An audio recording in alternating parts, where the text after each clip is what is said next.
Inkqubo ethu Emfuleni Wothando ehleleke no-TSI, right? Ngoku ke kulapho ke nditshilo ndathi ngicela ke ezindlebe zakho wethu undiboleke zona zimamele sive into kokuba nithini ke namhlanje ingxaki kubani ke ongavi kamnandi kwi-relationship yakhe kuba lo ndihlala ndisitsho ndisithi kumnandi kuthandwa, kumnandi kuthanda, kumnandi kuthandana kodwa olu thando ndini luphinde ke lususe kabuhlungu. Yiloo nto ke siba neyure apha Emfuleni Wothando sithi ke sihlale sithi inqwadalala sicebisa nini sakhaneni bethunana. Okay, right, masive ke thine namhlanje. Molo sona sam,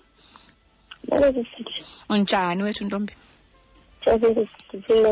Ndikhona nam, ndizocela ke usondele efowunini ndizokuva kahle ne.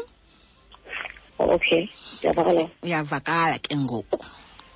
Into engasuziyenza ke awuzubiza igama lakho, awuzubiza igama naleli kabani ozothetha ngaye, sizawumamela nje ingxaki le yakho nayo bayithini nani. Okay. Masiqale ke sithando sami apha iqala khona dibene phi nesithando sakho. Isithando sami sidina dibana naso 2018. Early March 2018 ngisuka emsebenzini. So wacela inamba zami ngamnika ke nyani ke nazofika endlini ndafika ndahlala. Loba after 3 days one phone like wacela sidibane nyani sadibana. Akangixelele into yoba utshatile.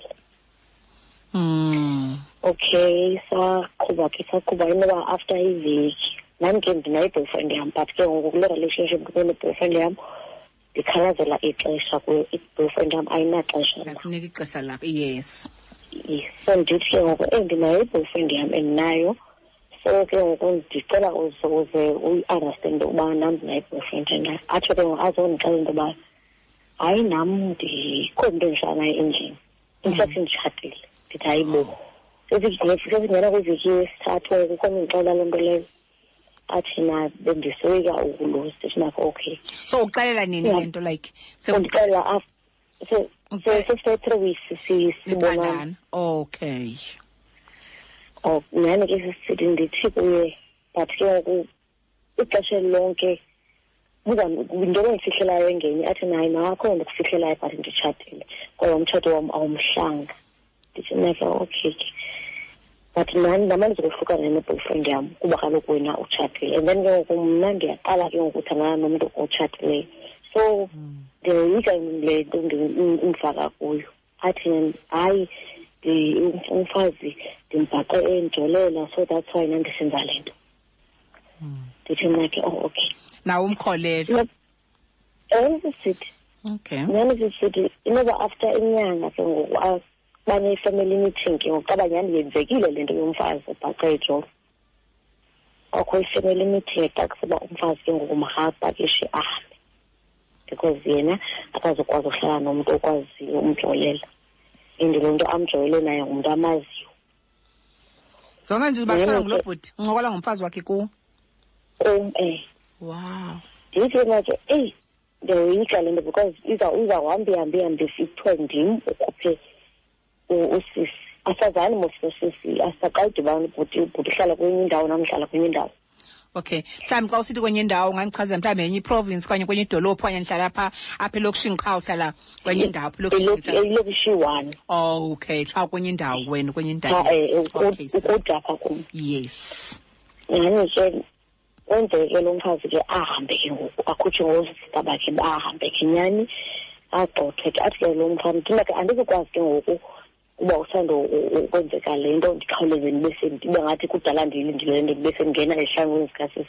Khawukhe mani ushilisheze ndibe right bukele ke ngoku senze izinto sizenzayo. Nyani sisithi abanye sizapha endlini kum ke ngoku alale. Okay, lo athi ke ngoku 2018. 2018. Okay. Athi before agxoke ifamily athi lo ntombazana ayizokwazi yona uhamba because abantu abahlala kuleyo ngingqa yakhe bazawuthi ungumabuye kwendini, so cela balungise izinto. Wamshiyeka umfana umsisi phakalandle yakhe wayorenta iflat. So ke manje ndisiya kuye ke ngoku kule flat yakhe manje siya kule emshile phandle wathi ndicinga uba waste imali lena, how about uba sika uhlala kwakho? But naku okay andinangxaki. Oh yena ke ngoku imasithanga sami. So yena ke ngoku azohlala kwakho amke kule flat athi uyayirent. Esisithi. Oh. Uphi boyfriend ke ngoku? Nani. Uphi ngoku boyfriend wakho? Lo ngena kwixesha. Lo boyfriend wami ke ngoku yena uyahlayela yena etown, uhlala etawunini. Senje kazomuva in nomnye umuntu uzawuthini yena? Kuba kaloku sisithi yena hlenze uyaphuma uba uyahlala komadoveki. Oh. Okay. Yebo. So ndathi nami ndafikelela ke ukuba mandichazele ke ngoku uboyfriend lo ngenaxesha nam uba yebhuti cingile uba hayi mani mandikhe ndiqhubekeke ngolife because udala ndikhalazele ixesha kuwo and iminyaka iyaqhubekeka awude kube nalo ixesha nam. Wathi ubhutiza okay akho ngxaki wabula problem sisithi wavuma nje ngoba kanti yaphela into yami nalo wami ke ngoku so right ke ngoku nobhuti sowabini. Yahamba ke relationship yami nobhuti lo nihlala nobabini ke ngokwakho? Sihlala sobeni apha endlini ntombi. Full time? Right. Oh. Senje kamane yahamba nihlala full time akamane iyakwakho? Sihlala full time apha endlini. Oh. So yena usebenza ngabantu umsebenzi wakhe. Okay.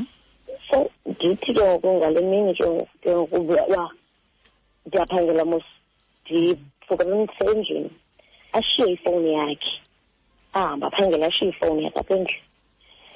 Ndithi ke makhambi ibone mos ifowuni ndibuya kuqala kunaye ke ndibuye endlini xa zithi ayimani nathi ifowuni but undifowunele mos yena ngokwakhe emini.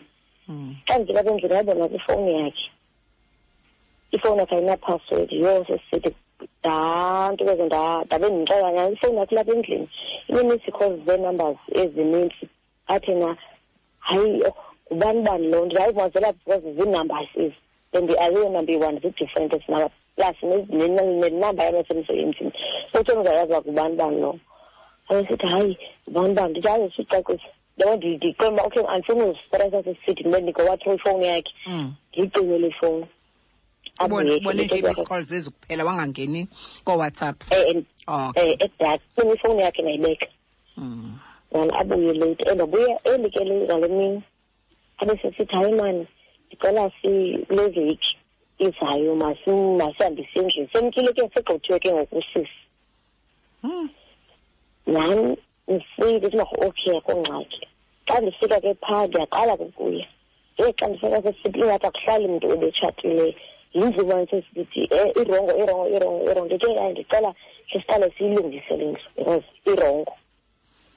Urongo yintoni? Mhlawumbi uburongo bakho kuwe mhlawumbi kuma bukho rongo uthi xa uthi rongo like sithi ayiplasterishwanga ayinafurniture ayina-wardrobe yibona sithi uba kuhengwe impahla edongeni. Hayi bo. Yebo laa nto yakudala yohenga impahla edongeni. Ibhedi akho cover akho neqanelo ebhedini. Mhlawumbi umede mkuba ehambile uhambe nezinto? Angihambanga nithi ithethe ibhegi yakhe. Bekunjena? Bekunjena kwalapha. Ndithi hayi mandicela siqale siyilungise le ndlu. Le ndlu yakhe ingu-2 rooms. Ndithi mandicela siyilungise le ndlu then ke ngoku sizobuye sohlala xa seyiplasterishiwe yenziwe kakuhle. Nyani angabi-problem ke nyani asebenzele into yobana masiplasterishe le ndlu yakhe nyani ibe ntle indlu. Yenziwe ke isixesha abantu bayenze ke le ndlu igqitywe. So nilungisa nobabini ke ngoku ngemali zenu nobabini? Sisithi siyadibanisa. Niyadibanisa? Sisithi. Yesithando sami, lo sisi umkenini endlini xa ucingayo like udibene naye lo bhuti mhlawumbi nini ngisakhumbula inyanga umkenini nkosikazi? YayinguMatshi. Umkenini ke ngoku kumka nje basosisi wapha? So usisi ke ngumke phaa around phaa ngo-May June. Ngo-May June wemkusisi. Because waye wahlala wathi yena akazohamba phaa uzawuhlala so abomama kathini ubhutiza. All right. Nami sisithi sifike sihlale ke kule ndlu sifake ifurniture ke ngemali yakhe ke ngoku. Ndifake ifurniture kube right ke sihlale sisithi start ukuhlaleni kwam kwafuneka ukubhuti ngokuyatshintsha xa ndihleli kwakhe ngoku akasafani ngokube behlala phaa kwam. Okay, njengoba nini decide banohlala nababini kule ndlu yakhe. Uthini ke ngokuba uyaphuma pha kuma standard umkile uzohlala lapha or indlu yakho sayikhona samanu? No, and rent ndineyami indlu eyami zawurentisa ngayo. Okay, Sithando sam. Yes. Nyani ndibafumene ke abantu borenta ke ngoku ukuthi bangene abantu borenta endlini mhlawumbi ke ngoku andibazi uhlale ke ngoku nomuntu wakho. Ndisahlala ke kwatshintsha izinto ke ngoku sekuphela ke ngoku usesileqa phaa ku-August ke ngoku kwatshintsha ixesha longena endlini ke ngoku. Okay. Kwatshintsha ixesha longena endlini umuntu wamane engena ngo-9 ebusuku into bekhalifika ngo-7. Sikwephi inyanga mhlawumbi? Siselapha August. Okay. August ngoku. All right. Manje ndikhalazela ixesha ndithi noma ndicela ixesha lakho lingatshintshi lobuya. Yes. Because ngoku xa kutshintsha ixesha lobuya ngoku nam zaba ngathi ndisengokuba ndiza kucingela entweni le nto ndingayifuniyo. Yes. Athi na into ezaba undicingele into ndithi kaloku into ekutshintshisa ixesha lobuya ngoku. Athi na usebenza ngabantu.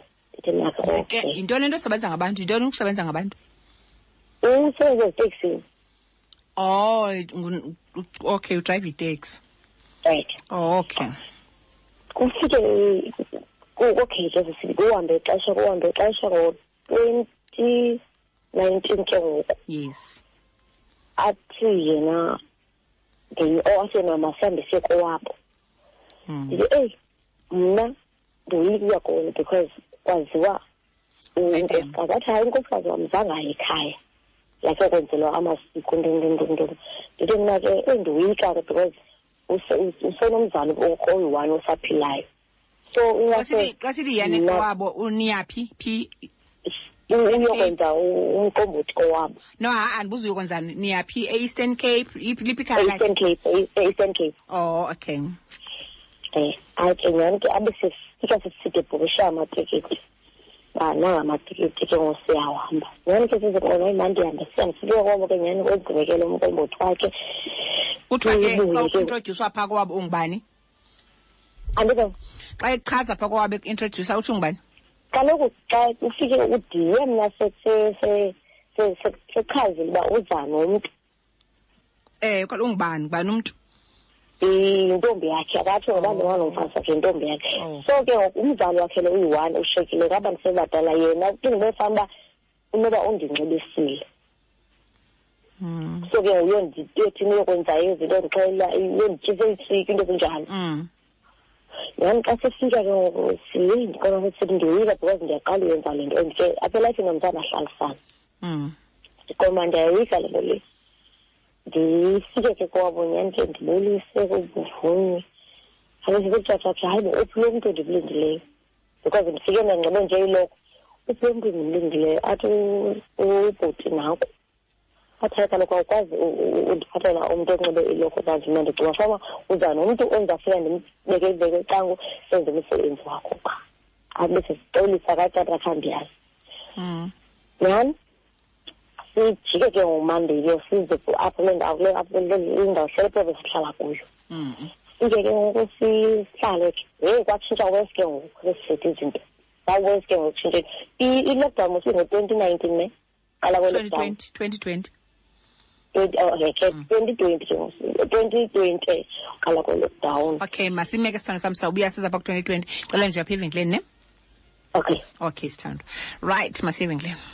Masikuthutuzele umfula wothando wenene umhlobo wenene.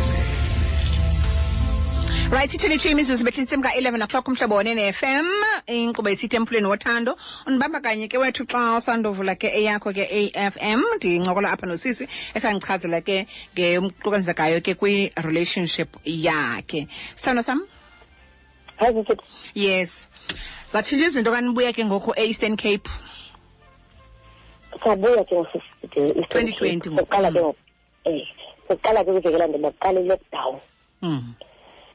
Nyani sisithi umfana ke ngoku wamane ke ngoku amane eshiya le fowuni yakhe apha endlini amane eshiya le fowuni but ke ngoku ndiyibaleka masisithi ndiyoyika because obvious le fowuni inezinto soze uba uyishile ifowuni apha endlini kungabikho miss call yenamba esingazaziyo naye ke angayazi.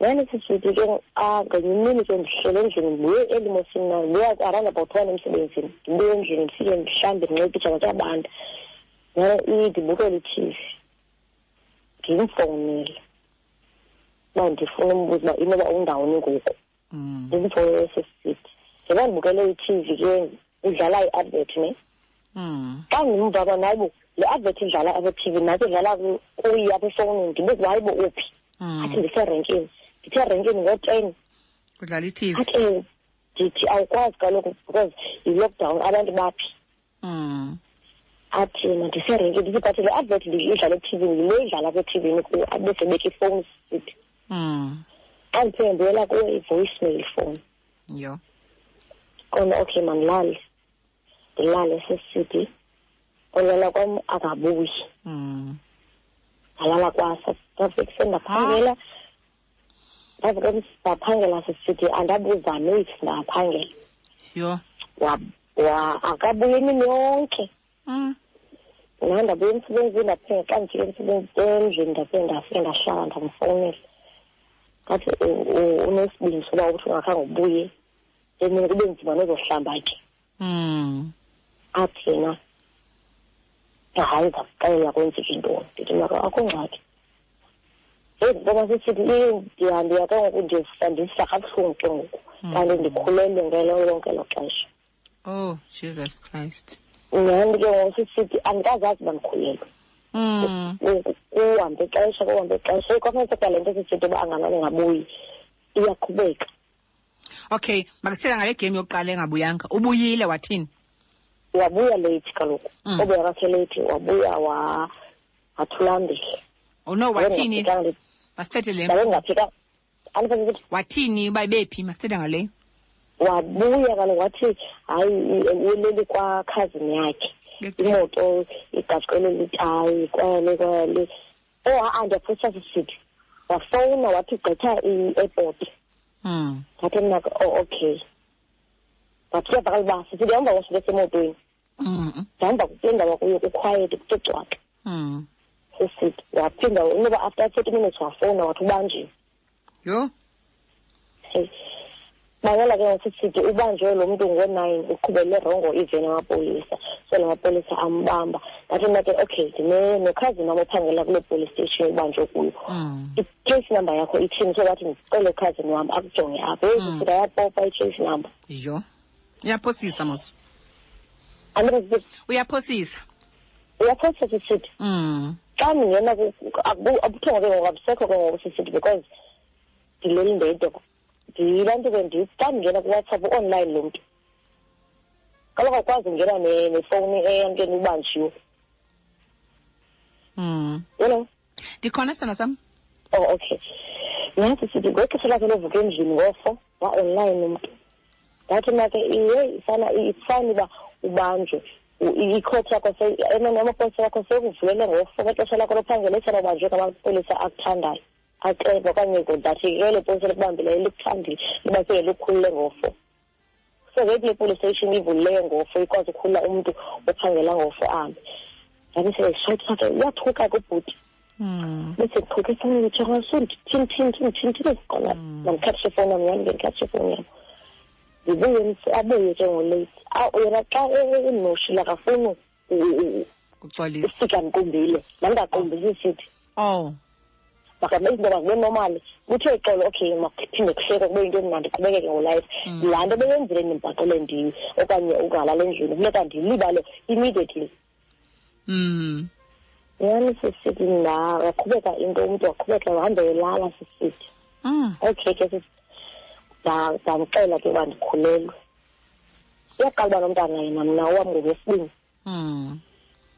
athi ke ngoku ndiyaphosisa ndicele umntu okhulelweyo uba makenze i-test so yeyo umntu hayi ndikhulelwe nyani but ndizawuphinda ndithenge i-test ekuseni ndiyenze apha endlini ndithi namhlanje sithi uzawunwaba for like ezi zinto le nto ndimxelelayo uba ndikhulelwe qala uba nomntana ngathi sithi ekuseni ndivuke nezitest ke ngale mbuzi ndithi nami hayi ke ngani kakholele zona yonke sithi kwagqitha i-2 weeks waphinda wabuyela kulana ngabuyela endlini ngabuyela endlini ke ngoku sekupha ke ngoDisemba sahamba ke wabe okay nithi mna I think ngopha mhlawumbe November, August, September phaa kuzanyanga so ngoDisemba ke ngoku ndigoduke mna uba ndiselevini ndigoduke ndimshiye eKapa.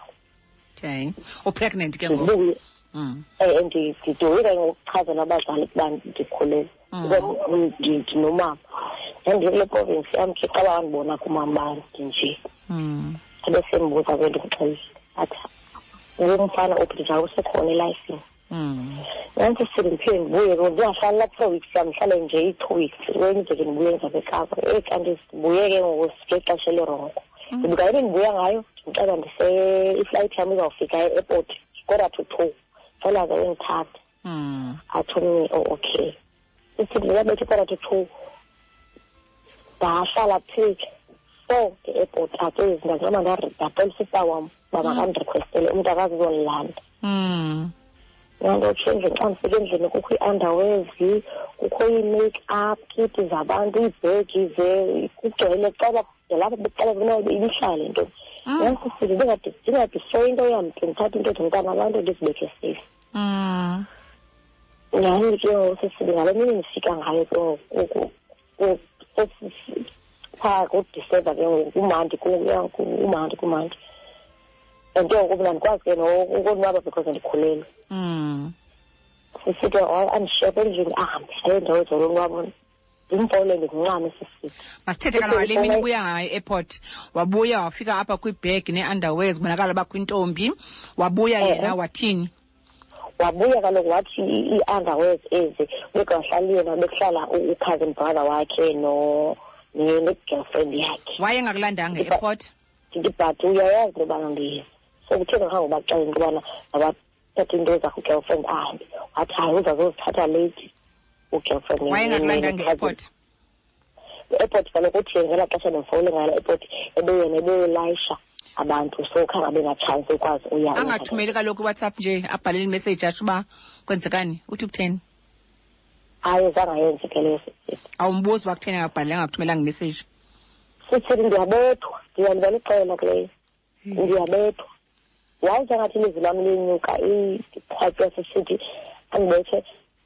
andibethe sisithi andibethele mhlawumbi lo mbuzi uba kutheni kusenzeka kanje sure okay sezindoyike ke okay man afika cousin late ndimboma sibuyabonakala uba le nto cousin akekho in kuyo le nto use-lost abesithi ku-girlfriend ayithatha into zakho no-girlfriend uyasazikhangela ke i-girlfriend lo ka-cousin kuthatha izinto kwesisithi kuwakhe nani sithi late ke ngoku afone athi yena uzawufika late endlini ndithi nakokhe yakonqatha abuye sisithi ekubuyeni kwakhe usele abuye thina ke hayibo into kunamba usele kodwa uqhuba imoto yomntu athi ngelapho wena khona okay sengizawubethwa apho manje masibe ndiyeke ndiyeke sisithi ifowuni yam lapha phambi kobuhlobo bam athi ngibani okugqiba ukufowunela ngoku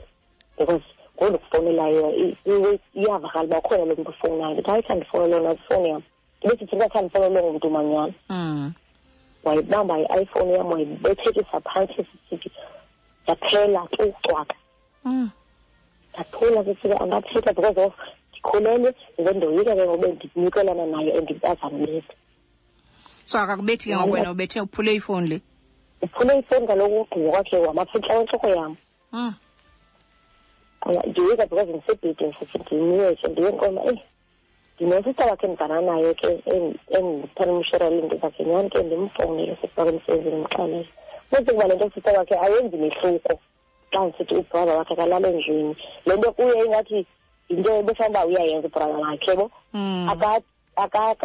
akanali uba hayi bo akhe ndithethe naye uvela athi hayi ebendifowunele izolo wathi akabuyanga endlini futhi kuba yile nto engathi imandi kubo yaqona okay fine manje yeke sisithi uqalela sister wakhe ngoba ndizixele aba bangona uqale nini ke ukubethwa ngempama nentoni ngokukhulelweyo jo ngo-20 ba 1920 sikuthi ngoku sentsho ukhulelwe ngo-2019 or 2020 2020 okay so ubethwa ngoko ubungabethwa olalo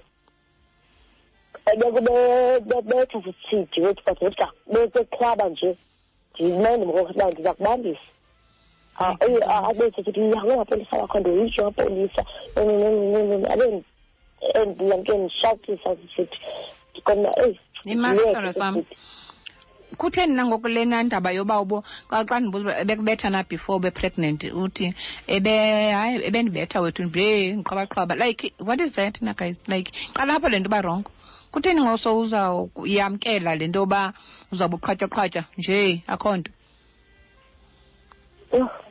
andiyazi nam uyayibona uba le nto iqala apho le nto irongo kuba ubangela xesha ubone kumntu obana ubethwa ungiqhwaba kwakho impama awenzangani ndenzanga nto waqhubekeka wakubetha usaqhubekeka ukubetha ngoku-pregnant and ngoku akubetha kuqhwaba ngempama nangoku kanye mhlawumbi iyisenyukela iye emanqindini iye kuthini hayi undibetha ngempama sisithi abe ngangafana ndibethe ngamanqindi impama sure so kuwezi mpama azimini into like uyakuthanda umntu akho wayeqhwaba ngempama zazimina kum into dala nto zazisithi but why ungamripoti uxolo sithando but why ungamripoti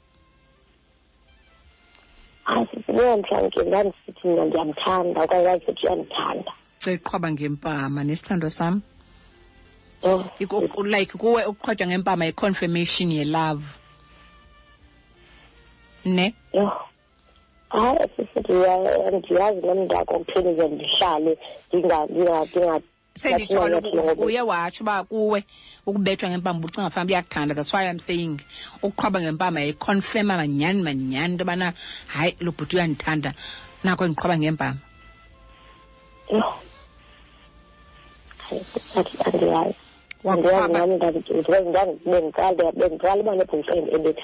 hayi kodwa soyika uyomripota bekufama mna ndothuke xa ndiqala ubethwa ngoba hayi bekanabethwa kaloku yes but zandothuke sisithi okay kuba bucimba uyakuthanda yeyona ndlela akubonakalisa ngabe uyakuthanda so uqhwabeke ngoko iphike ngodwa waze wadeliver waba nomntana njengoba engalali kokuqala buthe kumakalali mhlawumbi isuku kanye zide yabithi ya-escalate ngokuya kwintsuku ezimbini iya kwezintathu mhlawumbi angabuyi weekend amke Friday ubuya Monday ithini into ongalali ngoku umke isuku eli-1 umke isuku eli-1 sisithi okay futhi ke ngoku sephaa ngoFebruary wabe izawuzalwa ke ngoku izawuba i-birthday yakhe so kwiveki elandelayo izawuba yitshomi yakhe i-birthday so athi ke ngoku okay masimkhuphe mani sihambeni siye ke ngoku kule town sabe sisaya kuyo siyotya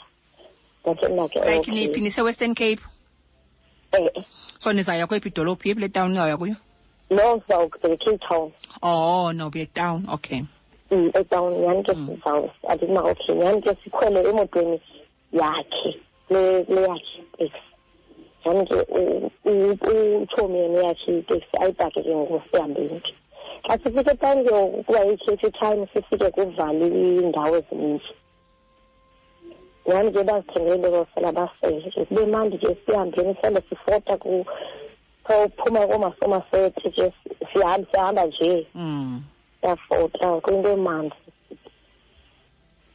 sibuye ke ngoku xa sibuya ke ngoku sisendlini ke ngokuba utshomi wayithatha eyakhe imoto u-boyfriend ke uthina sisheke endlini sifike apake ke ngoku kule ndawo apake kuyo sisithi upake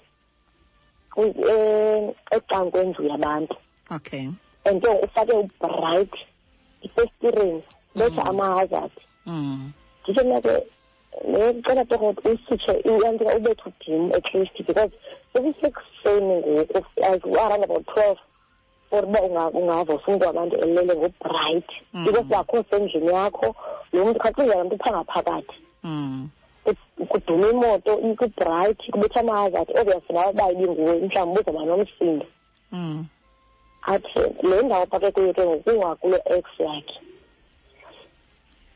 Athi yena khayeka lamahazathi. U-ex ngibani lo bengumfazi? Ngomnye. Ngumuntu wayenaye ngoko ndingekabikho mna. Okay. Qha like ukungibonisa kwayendixela sithi wathandana apha. Ndithi makayena ndikhayigcinele laa nto because kaloku izawuba ngathi ngoku uzogeza into ezinje because nohlukana mhlawumbi nohlukana ngendlela engeyiyo nina nowabini so ndiyacela ke ngoku ayicime ke. Ndithetha kakuhle naye sisithi ndinavula imoto sisithi aphume ahambe ndiqonda okay man ndenza idim ndenza idim le moto ndibethe ndisitsho off amahazard because ndicingela laa nto phaa ngaphakathi sisithi ileleyo xa buya sisithi abuye bebangphani ucele le moto ndifuna hayi na ndikuke ndicelile qha ndifuna mhlawumbi awundivanga sibesithi namhlanje ndinawo yho hayibo bekusekwathini ngoku ndiyasithi ndinxibe ilokho eshort njena ndikhulele ndikola ndanxiba ikhowuthi abangaphezulu ndanxiba iteki because kusesama ndanxiba iteki ngona enzawo nje ndisithi le wethu wenza ndisengele kule moto ke ngoku yakhe silandelelela nezi moto ke ngokuba sigoduka owaye yakhe mani wayipaka kule ndawo ibipake itshomi yakhe because itshomi yakhe ipaka kuye nemoto yakhe ipaka le ndawo ipake itshomi so itshomi ke ngoku iyaphuma yena uba ihamba ne-girlfriend yayo. Okay, wakwenzani? Singene kule moto katshomi ke ngoku sihambile so bekwa endlini nyani sifike ke endlini athi uyabona impelo ndithi ayibona njani uba ndiyabe athi uyaphi ndithi makahambe endlini athi ayizela lapha endlini ndithi ngoba kuthini athi ndithi ayizela lapha endlini isixo sam ke ngoku sidibene nesomsebenzi sisengaphakathi ebhekini yam endlini because bengaphethanga bendiphethe nje iyanto i-clutch bag ndithi meke ndithi hayi ndisuke endlini because andibonanga ndizasilisa kule nto bendicime imoto yakhe xa ndivula igeyiti ke ngoku ayivula igeyiti abe seyikhawuleze yivala xa ndifake isandla ke ngoku athathe itsheyina elile geyiti andibethe ngalapha esandleni ndiqonda ifowuni besendindiya emusa ifowuni encinci nyani ndifowunile ke ngoku utshomi ndifowunile itshomi yakhe ndicela ujike etorho uzondithatha because ubhuti ngoku ngaphakathi undicela ndizongena endlini yakhe andifike itshomi yosendikude kakhulu. Walalaphi ke ngoku? Okay. Walalaphi ngenxa yexesha lizade lisishiye? Okay ke sisithi nyani ke sisithi ndibeka apha endleleni abe sesiza uba ngubani umfowuni yasela amadoda sisithi wandibetha gawukho ndibetha wandifaka endlini baqoba sisicebo mandikhawuleze ndinxibe into esithile ndikhawuleze ndinxibe sisithi thatha isithuko semoto aphume xa iphuma ndimlandela ke ndibetha sisithi kwazixina ndam kwamnyama wagqiba kwandisho utsikele endlini wajikela endlini kwenza i-phone call xa bufowunela le ntombazana ithi u-2 years kuyintombazana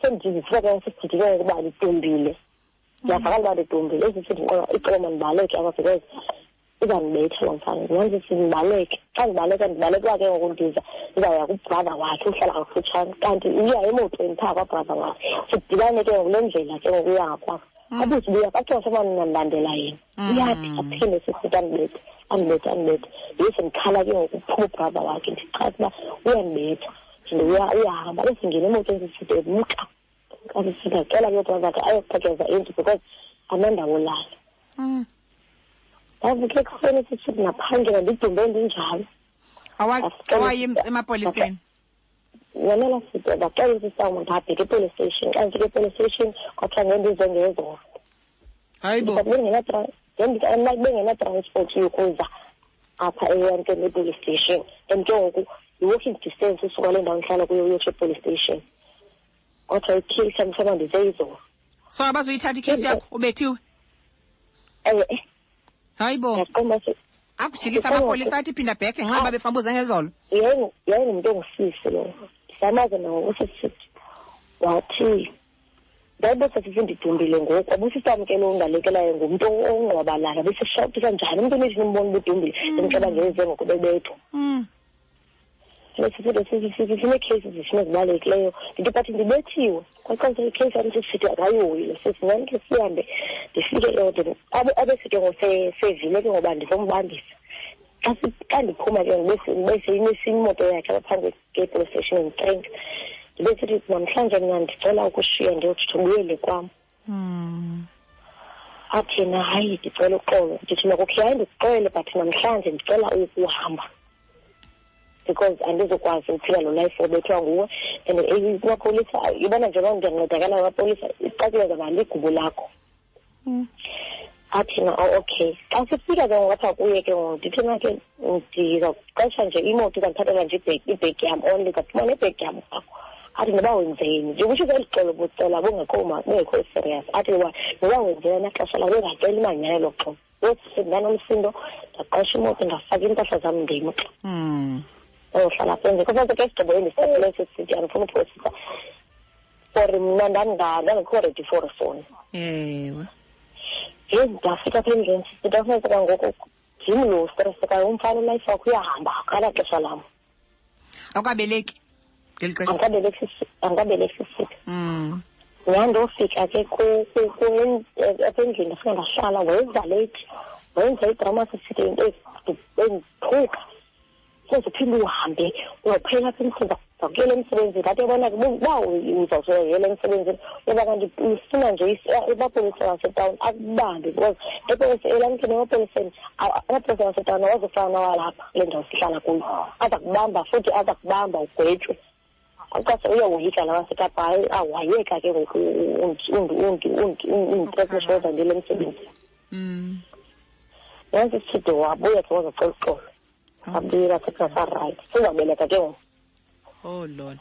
Yaya kuma-maternity leave sengenye imini ke ndihlala apha endlini ndaqonda lakhe ndiye kwakhe xa ndifika kwakho leli ntombazana akavule emnyango nixolelana imasala sam kaloku kufuneka nam ndikujive nixolelana awubuyeli kwakhe nixolelana nje niyathandana uhlala apho nohlale kwakho. Okay. Ngoku sisithi senzawubeleka ke ngoku so ke ngoku ndizawubheka kuma-maternity leave. Ngale nyanga yakumaternity leave ngayo yayile nyanga yena efumana umsebenzi ke ngoku eprovince. Le province ke ngoku le ndizalwa kuyo mna lapho ndisuka khona. Eyiphi lo province? Eastern Cape. Okay.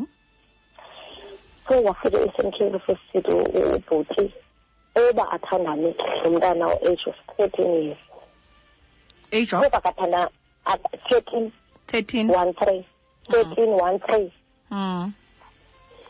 Afike phaa athandana okhupha kathandana naye qaba umntana ebezihambela ndiza ke ngoitshomi yakhe ngumtshana wam hayi bo makazi ubani ukuthandana nobani babona bengena kulaa ndlu bavala icama.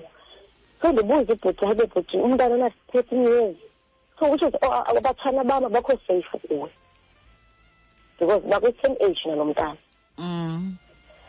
Hayi sisi abesecela amaxolo nyani ke ndiye kuye ke ngoku bandizawubeleka Eastern Cape. Okay. All right. Wabeleka sithanda sam ixesha lizawushiya ndifuna uzive ezinye izinto ezenzekileyo. Okay.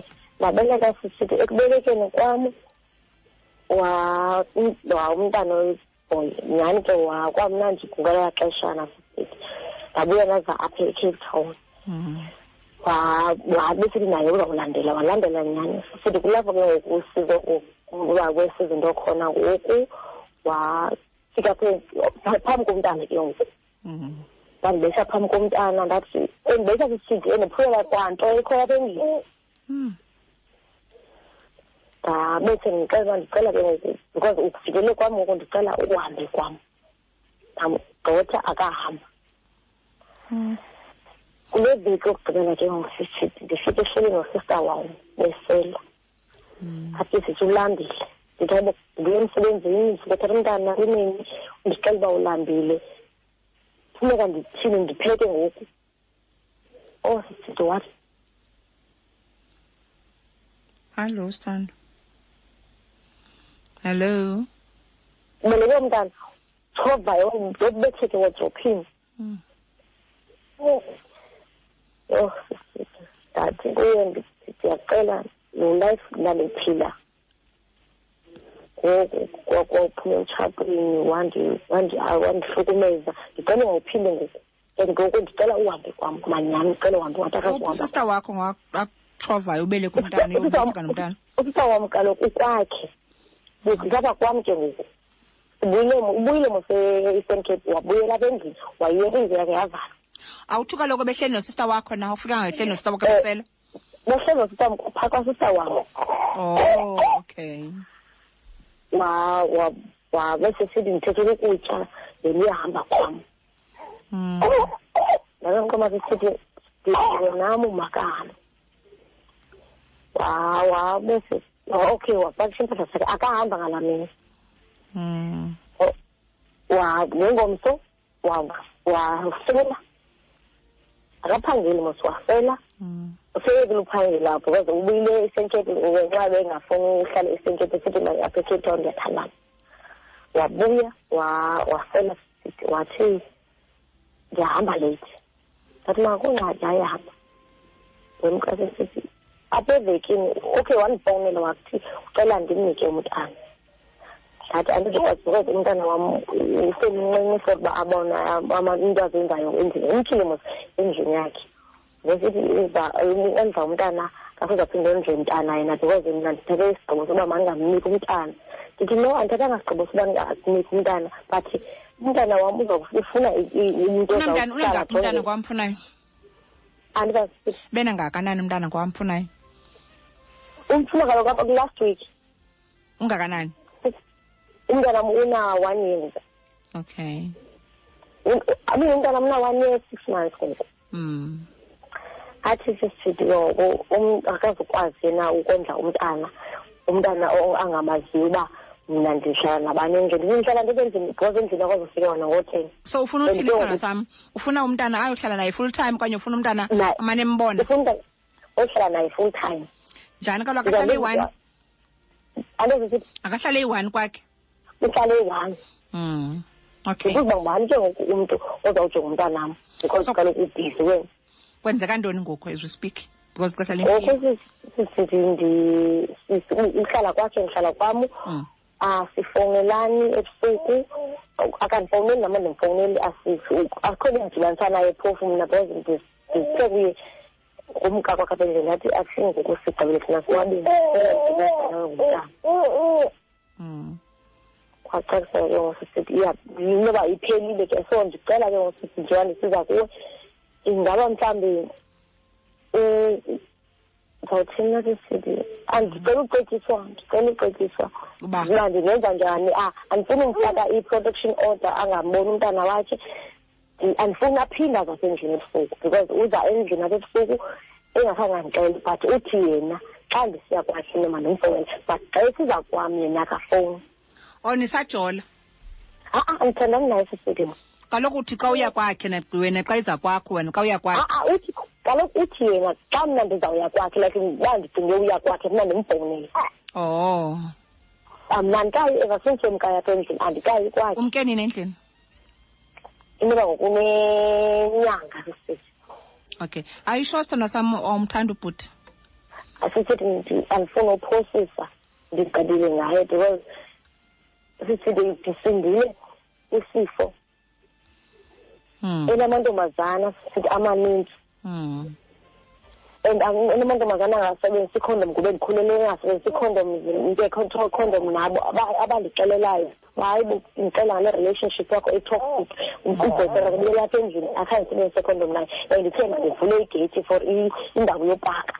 So ngicela ngokucela ndiwe wedwa kule boyfriend into ezinjalo sisithi so ndisindile ngoku ezifeni so ndigqibile sisithi ngayo. I saw wish ugqibile sithando sam ngayo because khange kube right apha kule relationship yakho nendlela ne-foundation yayo mana ayikho right. Like I don't understand ubhuti ozawuthetha into ezingaka ezi-sensitive zomkakhe zenkosikazi wakhe azozithetha kuwe ezibunibalisela zona. Like bengafanelekanga yenzile loo nto leyo, befanele kwalapho ibe yi-red flag yoba lo mntu lo akangomntu right. yabo akabahlonipho sisi akakho umuntu onozothetha ngomtshato wakhe ngolu hlobo bebeuchaza ngalo kuwe yabo nje at all nje noma uchaza kanjani akube ngafanelekanga yenza lento bawangena ke kule relationship ungena wrong ngomuntu otshatileyo ebetshatile but ke uthi uxelele 3 weeks later but ubuno decide nalapha uyafuna nuyeka but awuyekanga into zenzayo ubumana umamela into azithela ngonkosikazi wakhe hayi wachita hayi unkosikazi wami akafuna uphuma hayi uphumile hayi ngoma sihlala lapha hayi masithi walungisa izinto zendlu but sina sam bingekho lento le yale relationship and wabethwa ngubhuti wayeka wakubetha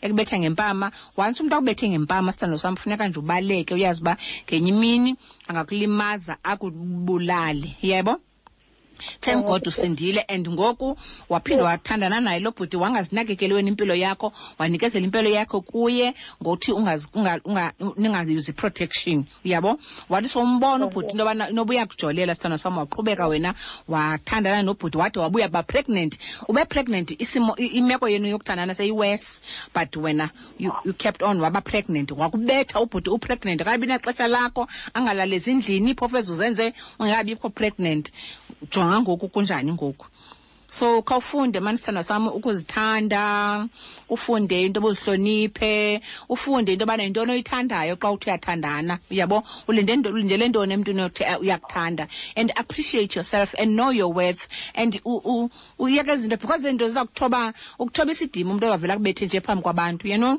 and self esteem yakho izaba low you know ungazazi noba ungumntu uxabisekile kanti uxabisekile uyayibo I hope nyani uyafuna ukuphuma kule relationship ngiyafuna uphume and xa usithi ke ngoku awufuna umphala protection order because ufuna uba umntana kambone I don't know mhlawumbe uChris uzawuchaza ba mhlawumbe ephenye into babenzawuthi mina faka lo protection order angazamane ezogezela kwakho siza ngobusuku and umntana wakho usena 1 year 6 months akakwazi bongohlala naye but umntana une right yoba umbone because ungudada wakhe yabo love yourself sithanda sami zihloniphe phuma kule relationship i-toxic kudala yaba toxic befana manje awungenanga apho ungene ngendlela erongo uhethisha omnye umuntu apho omnye usisi waheth ngoku nawe uba hate nawe nalo sazawuhethisha abanye abantu because lo muntu lo kabaxabisanga abantu abangomama yeva masimamele baba bazawuthina abaphulaphula uzothina Chris ndiyakuthanda kakhulu yeva sicela uzithande ke nawe ke ungathandwa ndimndoda uzithande wena self. Okay. And put yourself first. Unakekela umntana wakho usebenze ne? Okay. Akuthanda sithanda sami. Okay. Masikuthutuzele. Umfula wothando wenene umhlobo wenene. All right. Malize kuwe ke ku 0891104757 ndivucebisa uthini. Zokhangela ke uChris nexesha lethu limkile apha mawolo mhlobo. Etshe. Masiye sithando sami. Okuzwe ngikwenze lemipilwane. Ufuse makabheke e-police station then afake i-protection order. Okay, sithando sami, all right. Mawolo mhlobo. Masiye sithando. I'm from Tanzania. I hope you will be paid if you are going to be able to Mawolo mhlobo. Sikhanga ngapha moleni ekhaya. Mawolo mhlobo. Moleni ekhaya. Hello, Molo mhlobo. Okay. Hi, Masiye sithando.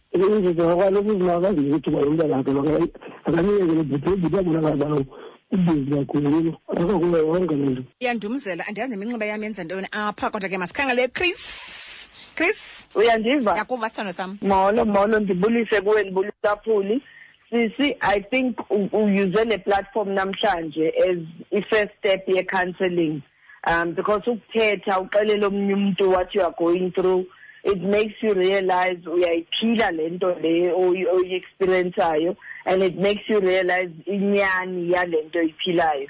And inyani yalento oyiphilayo today, one is that a relationship yenu started on a very shaky ground, because ikhona lanto ebizwa ikarma. When we talk here siyaye asijajani, and when kasikuxelela inyani, kuba inyani that you have told us. So now you know that you do unto others as you'd like them to do unto you. Ubhuti ekuqaleni ukudibana kwenu ukubonisile ba he has no value for abantu abangomama. So he's not going to start now now that the roles have changed, you have now taken a role yomkakhe. Because the same things ebekazenza kunkosikazi wakhe uzenza kuwe ngoku. Yes. Don't feel bad ukuba ne-protection order. And each time ubuzwa ukuba, why are you still with this guy? Why are you not having a protection order? Why are you not opening a case? You give excuses. And to me, it's an indication yoba usamthanda. And ekumthandeni kwakho umuntu ongathandi, consider jonga uba wena xa uzawuthi uyathandwa kukakutheni. Because right now your version of umuntu othandwayo nomuntu othandayo is distorted. You are stuck in izinto ukuthi khange akukhathalele tu from the beginning. And the fact that you met him cheater from somebody else, that means he'll never ever trust you. You will forever be trying to earn his trust that he never had for you. So ucinge deeply about xa uzawuthi uyathandwa ukakutheni. Don't make excuses for him. Uhambe uyovula i-protection order because he'll forever disrespect you. Because you can't, he's having his cake and eating it at the same time, because when you are allowed, but you can only come to his house when he says okay, but yena uza noba kuningi kwakho, which is unacceptable. So because ixesha lishile, I'll elaborate more with Facebook. Igama Griselda Kananda on Facebook. And please, this is Kabise wena qala. Now you are no longer thinking about just you, nokuthandwa kwakho, sekunomntana involved. Ingela lo mntana i-environment ofuna akhulele kuyo, and kwabanye abantu abangomama, especially young women, involvani families zenu, relationships zenu. The things that you are going through, men are taking advantage of you because number nodwa engathi aningobantu babantu. Nivela emakhayeni. Don't be exposing yourself alone ebantwini abazaku-abuse njengoba ubhuti aku-abuse. Uthando alwenzi kanje. Awukho sethandweni tu and awunawuthi uyamvela ukuthi akwazi ukubona umntanakhe. He's not even worthy of that child the way behavior ngakhona okwangoku. Because you are not guaranteed ukuthi umntanakho uzaba safe. Uzamuse lo mntana ukuvisa wena ubuhlungu. And that's not how we do relationships. #masithandane ntorhwane. Enkosi wethu Chris, ne? Enkosi papa. Right, nguyeke lo Griselda kaKhananda betnana.